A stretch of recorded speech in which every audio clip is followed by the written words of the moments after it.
You may remember from the Half-Blood Prince movies that Dumbledore was taking Harry to the Pensieve, that memory column thing he stuck his head in and he would see memories. Dumbledore gave him a few memories, but the movie doesn't show all of them. There's more that are really important, especially when it comes to understanding Voldemort's past. So, one of the main ones, in my opinion, my favorite one, is a memory from an old Ministry of Magic employee. I think he was the head of the Department for Enforcement of Magical Law or something. And I don't know how Dumbledore got this memory. I'm a bit foggy on that. I don't know if the book even says much about it. But he went to, this employee of the ministry went to the house of the Gaunts. And now the Gaunts are descendants of a very ancient family. And this ministry employee shows up at their humble abode. It's not a very humble abode. Well, actually, it is very humble. It's gross. Very gross, very messy, very dirty. There's a snake stapled to the door. A snake corpse. It's very dark. It's a very depressing place. And he asks to speak with, what the hell is his name? Morphin Gaunt.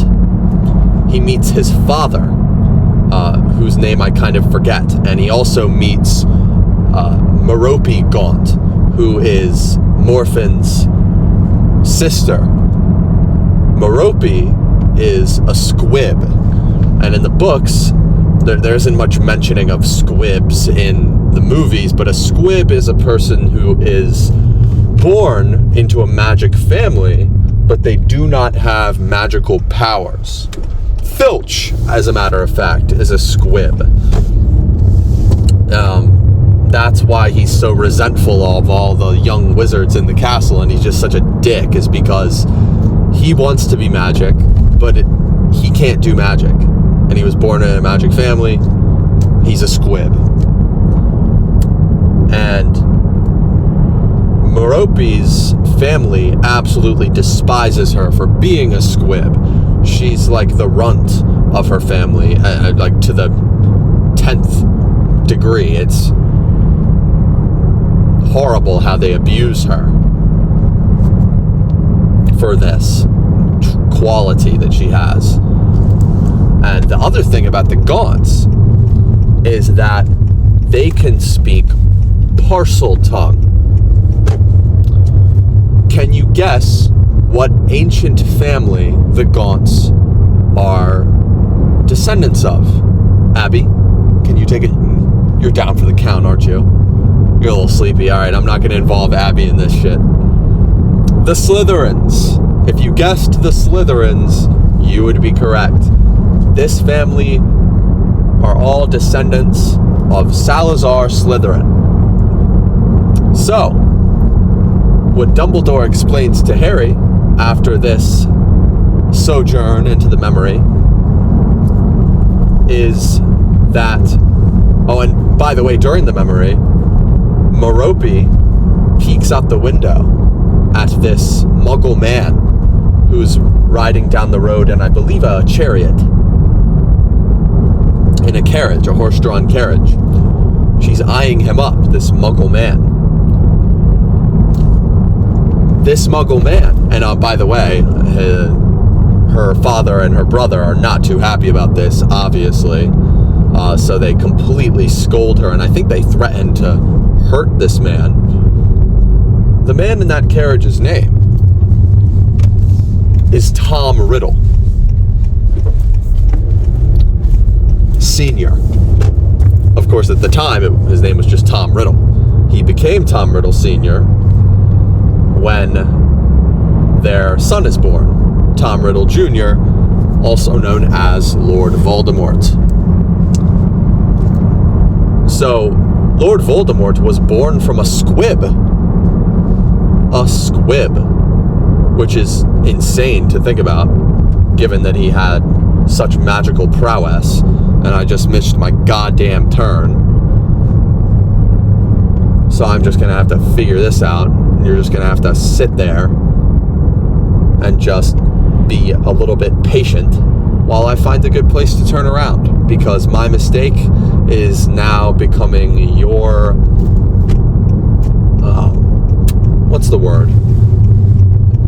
Displeasure. Your punishment. So, Merope didn't necessarily did not persuade, so to speak, Tom Riddle to enter a relationship with her by cordial means. She did not necessarily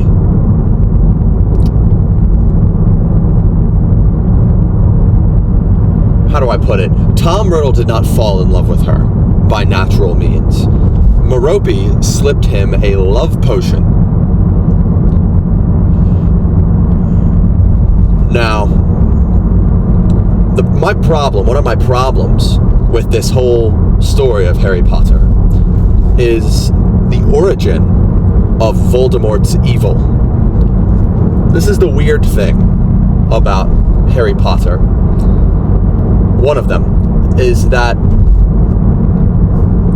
Voldemort doesn't have much of a villain origin story. He's just kind of a dick. Like, nothing ever really happened to him that was all that tragic. I mean, I guess that, yeah, he was an orphan.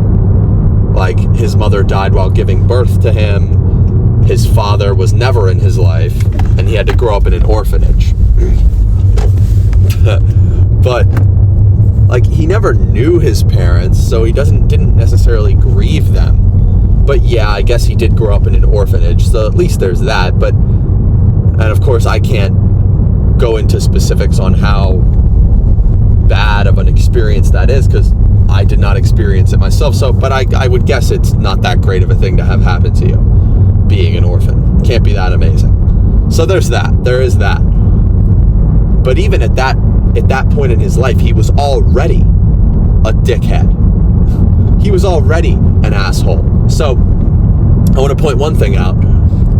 In the Half-Blood Prince movie, old Voldy was a child in one of Dumbledore's memories that he was showing Harry, and he was talking, little Tom was talking about how he can use magic even though he's not necessarily, he was talking about how he is different from other people and the fact that he can use magic, and the line that he says is, "I can make bad things happen to people who are mean to me." This has connotations surrounding it as if he was bullied and he had traumatizing bullying happening to him. You know, that it can make you think that. It made me think that. Not the case. In the book, what he really says is, I can make bad things happen to people who annoy me. That's a very different thing to say. To people who annoy me. That suggests that maybe Tom was the one doing the bullying. And it turns out that that's true. He was horrible to his classmates, and as a matter of fact, the cave that Dumbledore and Harry go to at the end of the movie and the book to get the first Horcrux, or at least the first Horcrux of the Horcrux hunt, so to speak, because they already had one, and they already had two of them. But that cave where Dumbledore drinks that potion from, and it tortures him, essentially, incapacitates him as well. That cave was made the spot to place a Horcrux, the locket, because it had sentimental value to Voldemort. Because he took a couple students, or children really, of the orphanage while they were on a field trip or some kind of shit to that cave. And he did things to them that we don't know what they were, but these children, when they got back to the orphanage, they were measurably, considerably different, as if something traumatizing had happened to them. He tortured these children in the cave as a little boy. So we're talking about a villain that's been a villain since he was a fucking kid. This is a different kind of evil. This is almost like Dexter Morgan level shit. Like sociopathy or psychopathy. And I think I've heard this theory before, but I looked it up and I couldn't really find it. So it almost makes me think that I came up with the theory, but I don't think I came up with the theory that Voldemort is evil because he has an inability to feel love because of the fact that he was conceived under the influence of a love potion. Merope Gaunt gave Tom Riddle Sr. a love potion. Therefore, since he was not conceived by love, he cannot feel love. That would be the theory, though this is not ratified by the books. But it's something to think about. Next Dumbledore memory that he shows Harry is a really kind of a weird one.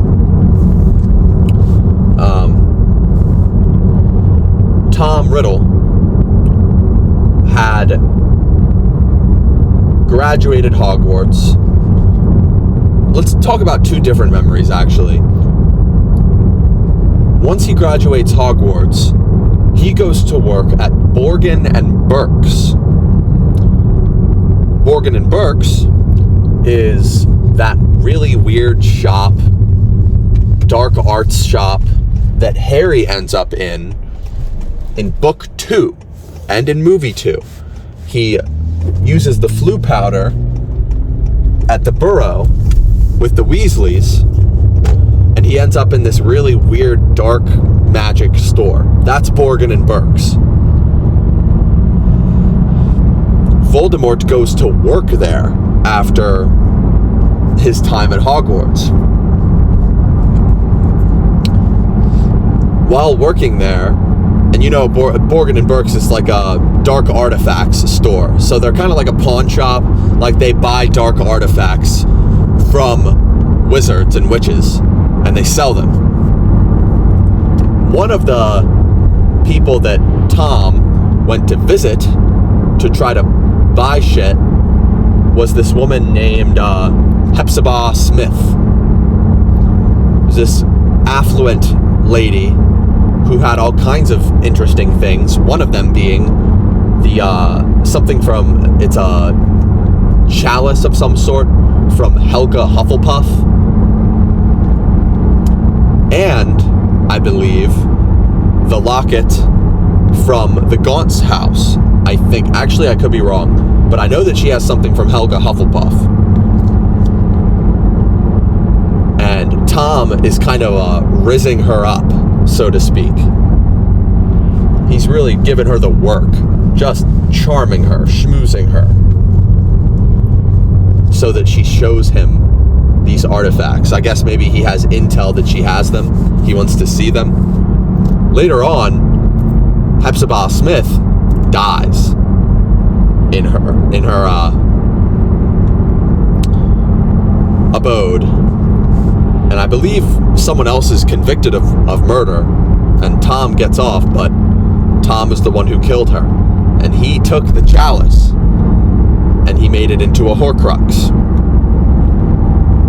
Later on, 10 years after graduating Hogwarts, I think, something like that, Tom comes back to Hogwarts. He comes back to Hogwarts and sees Dumbledore. This is another one of Dumbledore's memories that he shows Harry. And when he comes back, I wish this was part of the movie. I wish it was, because I would want to see what it looks like. But you can tell that he's changed measurably, according to the book. He doesn't quite look like Voldemort yet, but he definitely does not look like Tom Riddle anymore, the handsome young man that used to be. He looks jaundiced and weird and creepy, and I think he has the slits for eyes that he has. I don't even know if he has slits for eyes, Voldemort, like a full Voldemort in Harry Potter, in the movies, but in the books he has slits for eyes and red pupils. But I don't think he has that in the movies, which is kind of strange. But it's the strip club, Abby. It's the one we met at. Yeah, it's the strip club that I met Abby at. Anyway. He comes to Dumbledore asking if he can teach Defense Against the Dark Arts at Hogwarts. And Albus's theory about that, he thinks that Voldemort, Tom, wanted Gryffindor's sword, the sword of Gryffindor. Remember that sword that Harry uses in the second book to kill the basilisk? Albus thinks that Tom wanted that sword so that he could potentially turn it into a Horcrux, because Hogwarts had a lot of sentimental value to him. Him being at Hogwarts was proof that he was special. And Tom liked that he was special, that he was different, that he was important. It meant a lot to him, which is an interesting part of Tom's character. It's a very strange character. Very strange character. I think J.K. Rowling did a great job in describing the weirdness of this person. It's not a traditional villain. It's very strange how his mind works. It's the best you could describe it is probably sociopathy, but it's more than that, I feel like.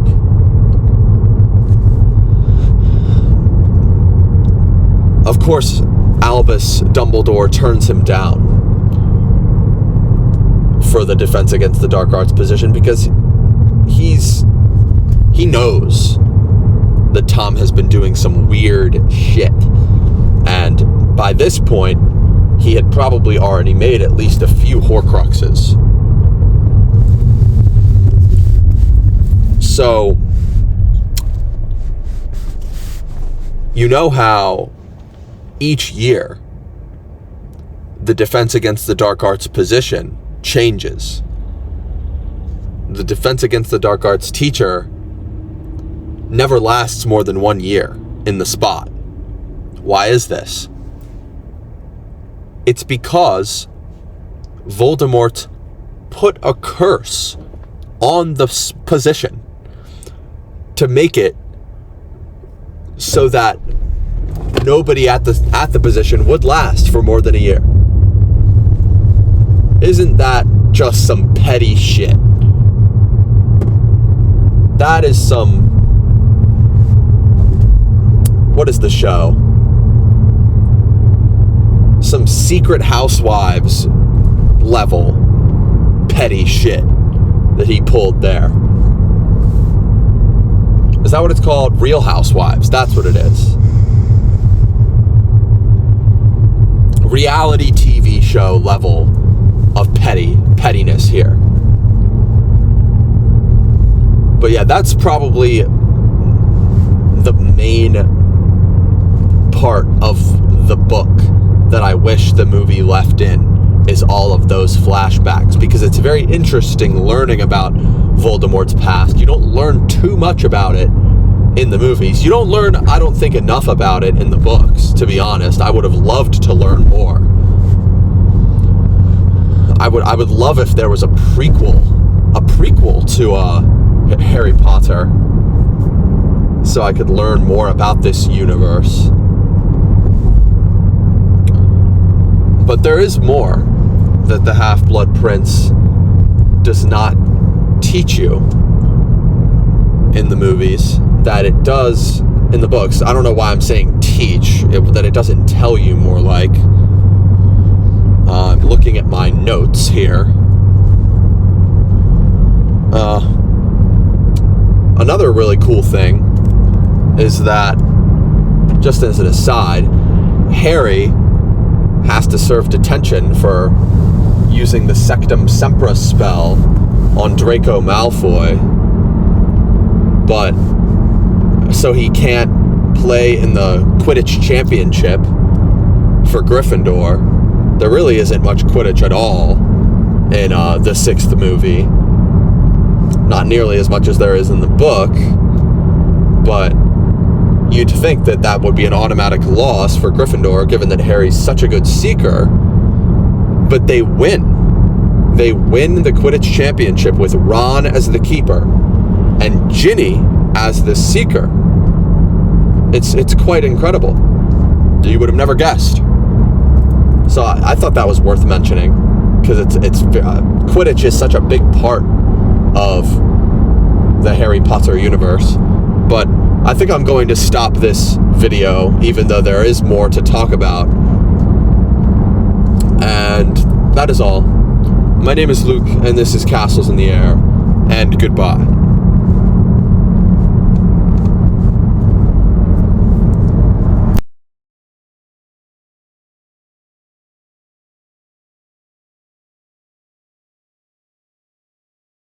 Had to eat them sandwiches because they were frozen, so it's not like they, oh shit.